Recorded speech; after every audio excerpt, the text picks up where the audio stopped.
Boredom Busters, Volume 1.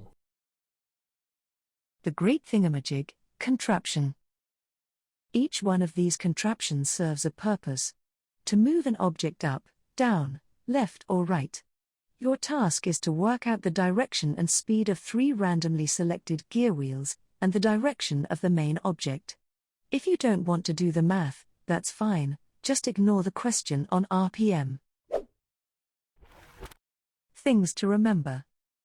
Meshed gears turn in opposite directions, whereas belt-driven gears turn in the same direction. Gear speeds. When a smaller gear is driving a larger gear, the larger gear will always turn slower. When a larger gear is driving a smaller gear, the smaller gear will always turn faster. Gear ratios. To work out the RPM, or revolutions per minute, we need to know the gear ratios. In each puzzle, the small black drive gear sets the speed and direction for the other gears to follow.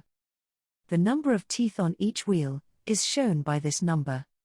In this example, the ratio between the drive gear and gear A is 10:40, or 1:4. Since gear A is turning slower than the black drive gear, we know that gear A is moving at 1/4 of the speed of the drive gear, which is 10 RPM. The ratio between gear A and gear B is 40:20, or 4:2. This breaks down further to a 2:1 ratio. Gear B is moving faster than gear A, so we know that gear B is turning at twice the speed of gear A, which is 20 RPM.